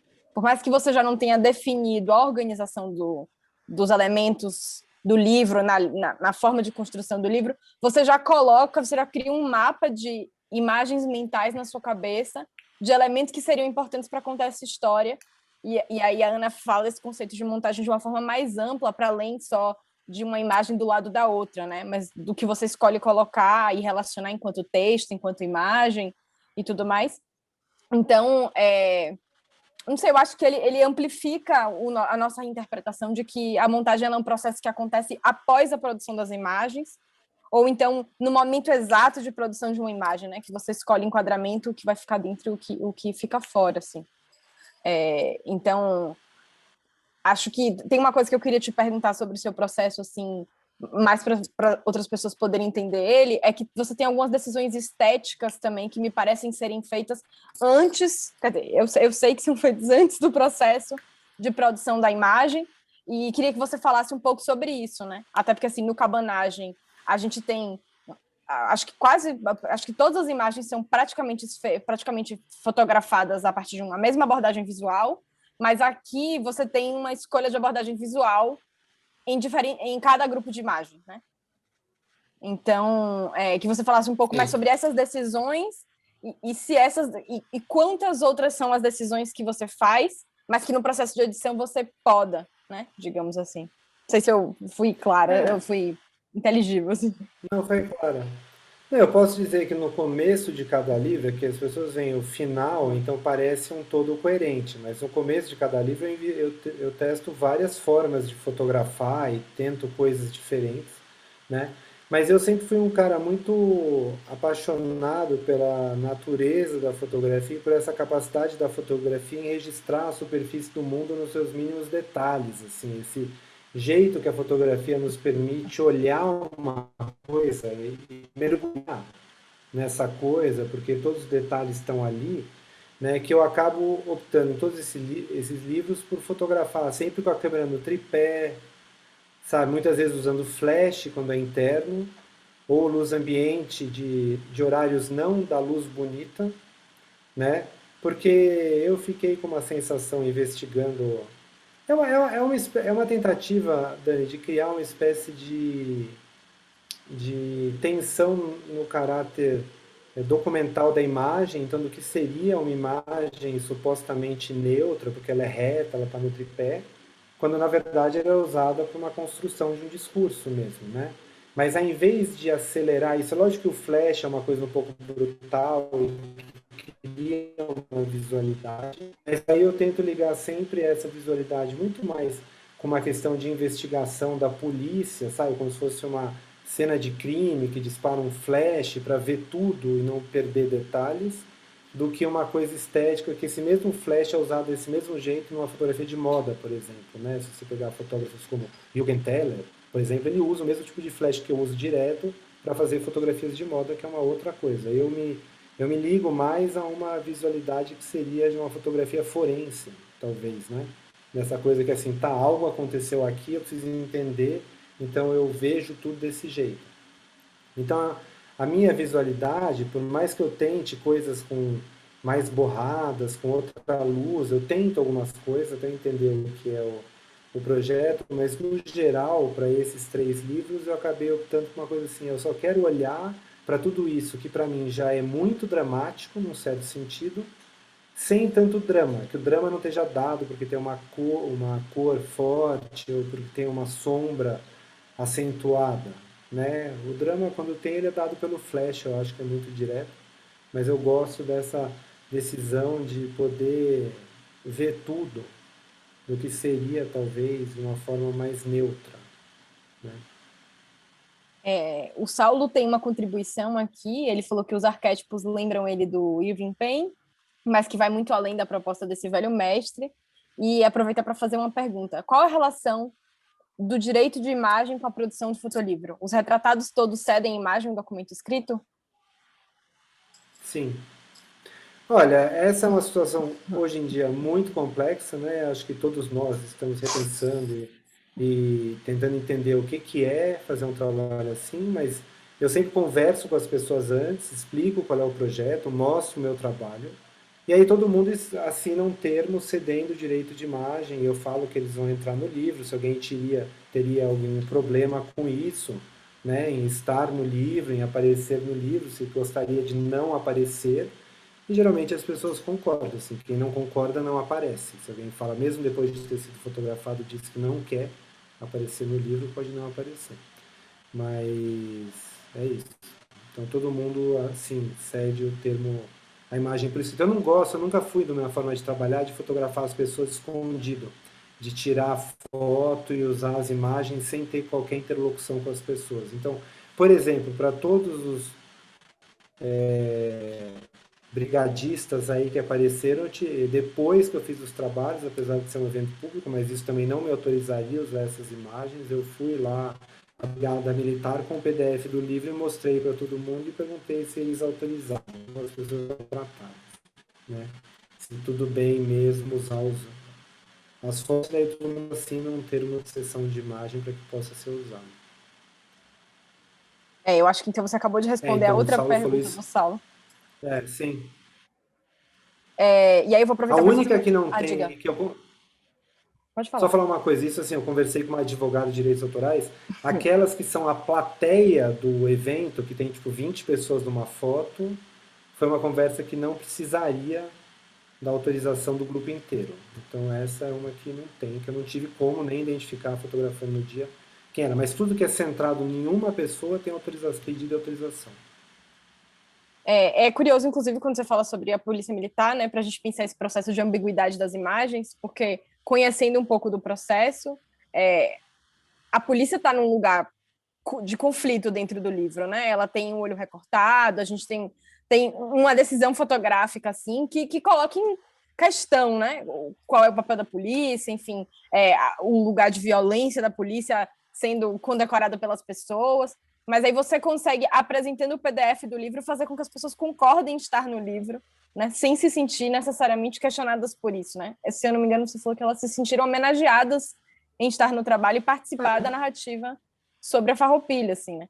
Mas de um ponto de vista... Enfim, pode falar. Nesse lugar não me interessava também essa espécie de captura da imagem, usar a imagem sem autorização das pessoas. O que eu entendi é que eu acho que a polícia é bem consciente da imagem dela na sociedade, e eu falo de uma imagem de força e violência que para eles não é uma imagem negativa.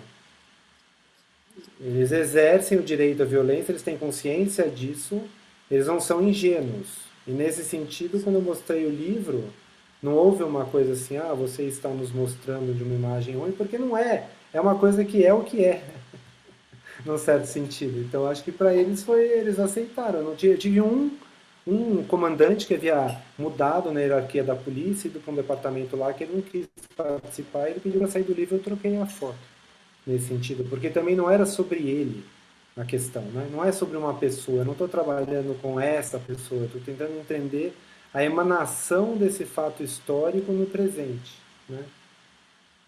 Vou aproveitar para fazer uma pergunta para a Ana e também convidar você a, enfim, Ana, contribuir com o que você achar necessário. Teve uma pergunta que te perguntava se você já tinha produzido algum fotolivro, acho que eu não fiz ela direito, então se você quiser comentar sobre isso. E o Éder também, bom, te parabenizo pelo trabalho, ficou curioso para saber para onde seu trabalho aponta, a sua investigação aponta agora, se entre as várias outras teorias de montagem do cinema, como Bazin, não sei pronunciar direito, gente, se é Bazin ou se é Bazin, ou Tarkovsky, ou se dirige para outras áreas, como literatura, por exemplo. Não, eu não produzo fotolivro algum, não sou fotógrafa, não sou designer. Estou olhando para os fotolivros realmente dessa perspectiva da teoria mesmo, assim, de tentativas de abordagens com ferramentas teórico-metodológicas, né? E sobre a questão... Então, aí agora eu comecei esse pós-doc eu estou completando 2 meses, né? Então está bem recente a minha pesquisa, mas no projeto eu estou tentando sim expandir noções de montagem, mas eu também estou tentando expandir essas possibilidades de entender montagem para além do fotolivro.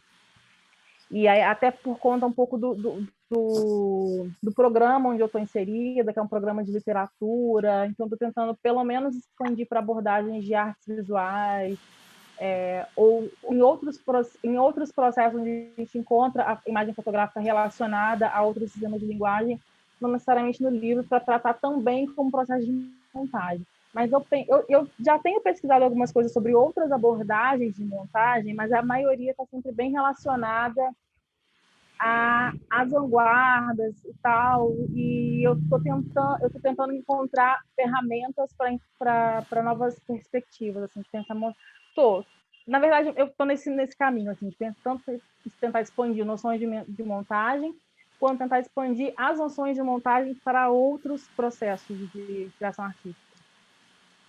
E eu acho que desculpe, não, eu acho que fica o convite para todas as pessoas que produzem, pesquisam imagem, né, que elas também ampliem o espaço de pesquisa e de referência e relação para além da imagem técnica fotográfica, como você falou, né? Porque as técnicas, as relações de montagem, de criação de sentido, estão em diversas outras linguagens, né? Acho que essa é uma provocação, assim, né?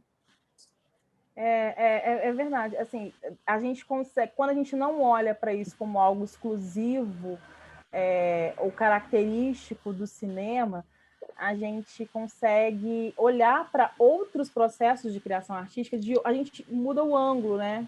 Do qual a gente olha para esses processos. E aí, essa girada no ângulo, eu tenho um orientador que sempre falava disso, né? Se você virar o ângulo, assim, do qual você olha para alguma coisa, para algum fenômeno, você sempre vai entendê-lo de novas formas e vai, muitas vezes, se surpreender com o que você encontra, né? Porque muda muito de onde você está para olhar. E é isso que eu estou tentando fazer, olhar para fotolivros de outras perspectivas de montagem e olhar dessa perspectiva para outras produções também, além de fotolivro. Tentando. Bom, gente, tem algumas perguntas agora para o André, que são sobre o processo de desenvolvimento do projeto gráfico junto com o designer, e uma pergunta um pouco mais específica, onde do Sul que você esteve tirando as fotos, André?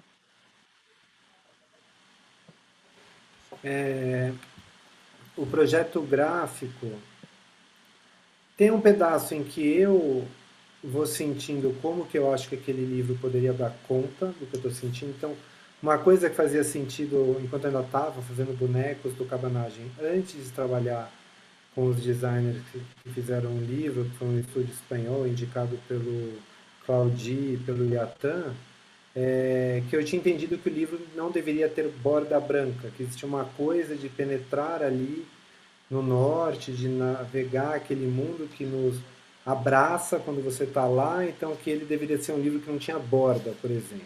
Enquanto no Missão Francesa, que era uma coisa mais clássica, neoclássica, um jeito de ver o mundo, que o livro deveria ter bordas brancas.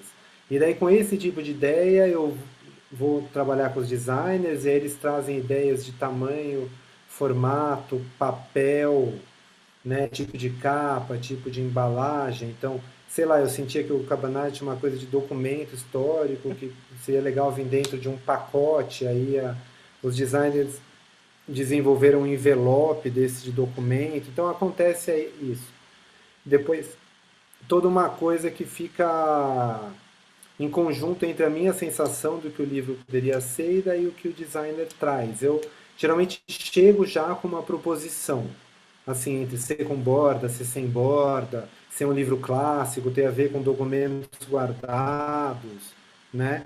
E aí depois a gente junto trabalha, eles trazem toda a expertise deles com relação a como dar uma visualidade para isso, e tem um pensamento até físico do livro, de como que o livro pode abrir, como ele pode funcionar melhor para o tipo de imagem que tem. André. Sim. Não, pode falar. Eu tenho uma pergunta, mas Não, pode acabei continuar. falando. Não, Eu é quero isso te mesmo, do agradecer design é isso. E aí, por dividir essa diga. questão do processo, né, dessa montagem dessa pré-produção do livro. Eu achei interessantíssimo assim, ver todo esse processo de roteirização, né, de pré-produção mesmo. E eu queria te perguntar uma dúvida assim, que eu tive enquanto você mostrava. Quando você alcança essa noção de que que você esgotou o suficiente para, de fato, parar a pesquisa, parar de ir a campo, parar de fotografar? Como que acontece essa decisão assim de agora já tenho o livro? Olha, para ser bem sincero, André, é uma coisa assim, não tem mais dinheiro para viajar e o livro tem que ser isso aí que você já fez. Ah, faz o livro. Não tem uma coisa, eu não consigo saber, é tão intuitivo para mim, porque eu sou meio compulsivo, eu posso ficar fotografando eternamente, e graças a Deus que esse tipo de projeto tinha um prazo, ele precisava acabar, né? Então, honestamente, foi muito mais para uma coisa, tá, eu fiz o que deu e agora eu vou batalhar nesse material para achar o que que é que eu posso falar das sensações que eu tive. É um grande tatear no escuro, sabe? Assim, não tem muita clareza. Tem uma roteirização, mas não é documental, né? Busca chegar a uma vibração, a uma sensação de como eu, dentro de todas as minhas limitações por ser quem eu sou, teve capacidade de perceber aquele fato histórico reverberando no presente, né? A minha ideia era muito, sei lá, quando a gente pensa até de um lado individual, sei lá, a gente conhece os nossos pais, conhece os nossos avós e já não conhece mais ninguém para trás, mas a gente é reverberação de todas essas vidas que estão atrás da gente, né? Então eu fico sempre pensando o que do meu jeito de ser, de estar no mundo, vem ali de um tataravô, de uma tataravó que eu nunca conheci, nem vou conhecer, nem vou entender. Então eu tento chegar num lugar e olhar e falar assim, tá, a Farroupilha aconteceu aqui, teve uma batalha nesse campo. Morreram 300 pessoas. O que que é fazer essa foto hoje?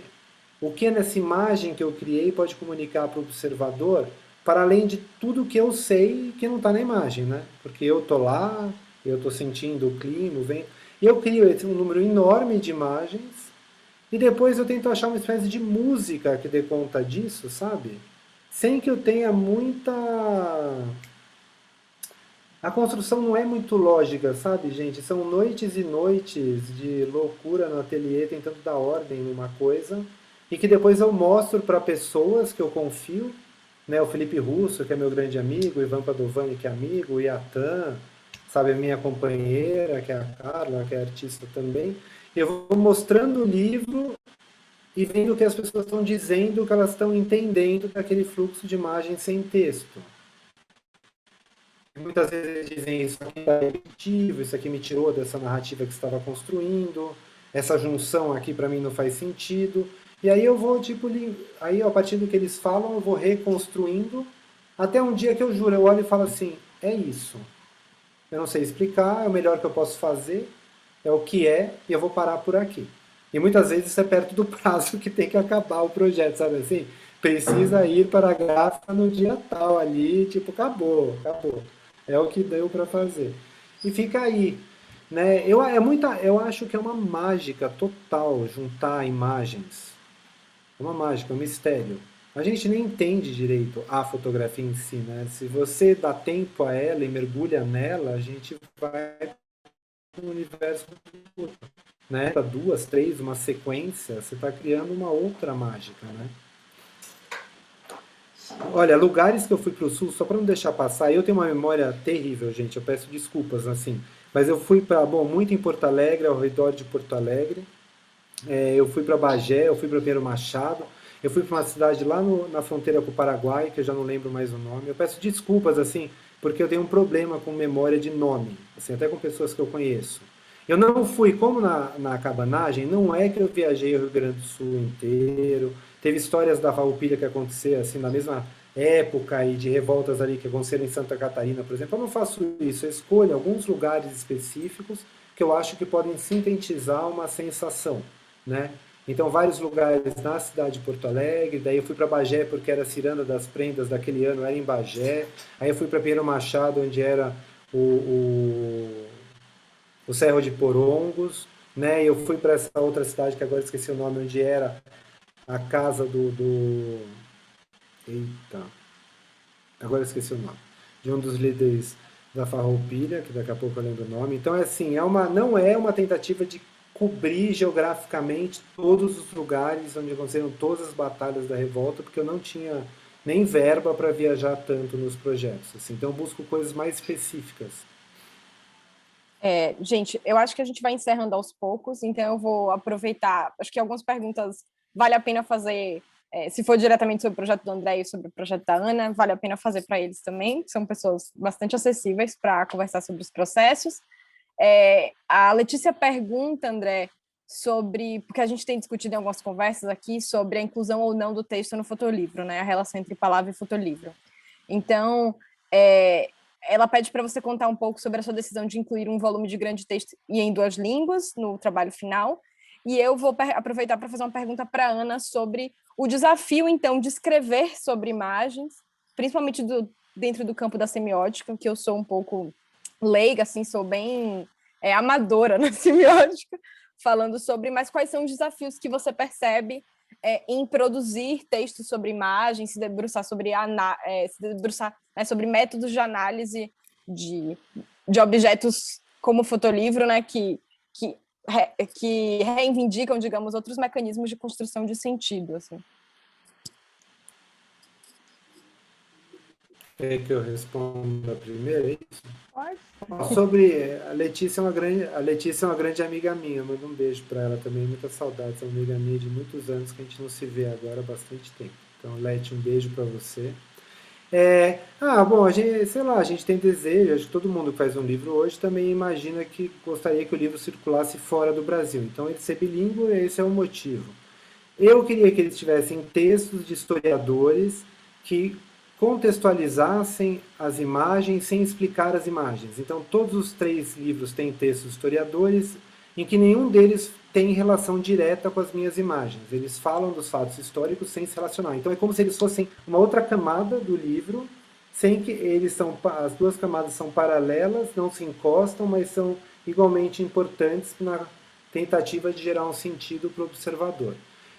Eu pensei que era legal que fosse um design que funcionasse sem alterar muito o design do próprio livro, que o inglês fosse integrado ao livro sem que ele transformasse o design do livro para ter o inglês. Então ele é pensado no Cabanagem, é um jornal que um lado é português, outro é inglês. No Missão Francesa é uma coisa destacada, assim, que sai, então o design do livro é inteiro em português, pode tirar a parte em inglês, ele fica um livro em português. E no Farroupilha tem os pares inglês-português, que eu achei que funcionava bem também. Eu acho importante por causa disso. E o financiamento para o Eneraldo que pergunta foi tudo Lei Rouanet mesmo, com patrocínio de empresa privada. Assim, eu tive sorte de conseguir o patrocínio, então são por projetos incentivados de Lei Rouanet. Então, eu acho que é um processo escrever sobre imagem fotográfica, sobre livro, relação entre livro e imagem fotográfica. Eu acho que é um processo um pouco de tradução, né? Que é traduzir para a palavra esse processo imagético, usando como ferramenta, como vocabulário, né? Usando como vocabulário algum mediador que é uma ferramenta teórica, né? Também para conseguir estabelecer diálogo com algumas pessoas que possam, sei lá, criticar, apontar caminhos. Mas eu acho que o mais importante, assim, que eu aprendi nesse processo é que, como qualquer processo de pesquisa, assim, é só um recorte muito pequeno em relação... Você alcança um recorte muito pequeno do seu objeto em relação ao todo e, assim, ao quão grande e poderoso ele é. Então, assim, eu olho para os fotolivros sem qualquer pretensão de dar conta de tudo que acontece, da grandiosidade de processos que acontecem, do quão interessante é o processo criativo, quão vivo, e tento olhar e tento dar conta de uma tradução de um aspecto mínimo, assim, que me permita só uma abordagem, mas sem tentar dar conta de tudo, né? Porque é impossível mesmo e seria em vão, né, o esforço. Então, eu descreveria como tradução, de alguma forma, um tipo de tradução. Vou aproveitar então para fazer a última pergunta aqui de Kane, que é se o fotolivro pode alcançar status de literatura. Existem autores que a ideia de status de literatura já é meio complicada, né? Tem gente que acha que a imagem fotográfica chegou ao livro depois, né? Mas, na verdade, ela nasce experimentada como parte do livro já. Então, assim, essa relação da imagem fotográfica no livro, que é um meio que legitima a palavra, né? E dá à palavra um status de criação, de algo criativo, assim, confere essa aura, isso já meio que está ligado à gênese da imagem fotográfica. Então, eu acho que, eu até imagino que a fotografia, que o livro fotográfico nem queira ser, e nem precise querer ser literatura, né, na verdade. Mas existem autores que já entendem livros que relacionam por exemplo, Paranoia, que entendem esse tipo de livro como um gênero de literatura, chamando de de fotolivro de literatura.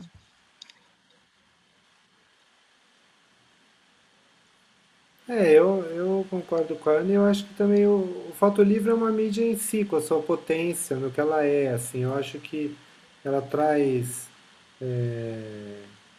tem características próprias e que se sustenta sozinha sem precisar de uma comparação com outra mídia ou coisas assim. Assim, eu acho que quando as pessoas entenderem que vale a pena mergulhar e olhar com atenção um livro de imagens, que talvez porque a gente é tão acostumado com imagens, nesse fluxo de imagens que a gente tem, que a gente muitas vezes não olha com atenção. E uma fotografia é uma coisa que só uma fotografia você já pode mergulhar nela, assim, de mil formas, e uma sequência, e um livro te permite tantas interpretações, se você der tempo a ele, como você dá para um tempo, como você dá tempo a um livro que você lê, né? Porque o ler te força a imaginação, onde você cria a imagem na sua cabeça, né? Imagem, você tem uma foto de crianças brincando na rua, não sei o quê, e muitas vezes as pessoas não dão a ele o tempo de elaboração de uma outra coisa que está acontecendo ali, né? Então, não sei se eu vou comparar com a literatura, mas acho que uma mídia própria, com suas características, a mídia foi estável. O tipo de reflexão que ela merece, ela traz um universo próprio, talvez que a gente também, porque as palavras muitas vezes podem não dar talvez conta disso. Eu não sei. Ah, cortou tudo. Não conseguimos ouvir Já direito. era isso. O que deu para entender foi o que foi importante. Tá bom, gente. Então vamos chegando ao final. Eu acho que eu vou pedir para as pessoas irem ligando as câmeras, quem quiser participar da nossa foto, já que o festival está fazendo esses registros de memória, então quem quiser participar, fica à vontade. E aí, pensando um pouco sobre literatura, fiquei só pensando, né? Eu sempre falo sobre leitura de livro, já vi muitas pessoas questionarem se um fotolivro pode ser lido assim, mas inspirada pelo que você falou, né, sobre essa possibilidade de tradução, também não acho que um livro literário, né, com dimensão poética assim, esgote seus significados, mas eu posso me esforçar a tentar traduzir ele de alguma forma. Por que eu não posso fazer isso com um livro fotográfico também, né? E fazer essa relação com a ideia de leitura, assim, sem pretensão de ler o livro e conseguir captar ele em todos os seus sentidos, né? A literatura também não permite que a gente faça isso, né? Tenta ler Garcia Marques para ver, ou qualquer outro surrealismo fantástico, principalmente, assim. Mas, bom, gente, vamos para a foto, então. Em produção. Aí, Lu, foi? Massa. Então, a gente agradecer a presença de todas e todos, principalmente a Ana Vitória, por ter topado participar apresentando sua pesquisa, e André compartilhando seu processo de criação. E amanhã nos vemos na nossa última conversa e também no fechamento do festival. Muito obrigada. Boa noite. Boa noite, obrigado. Boa noite, obrigada a todos pela presença.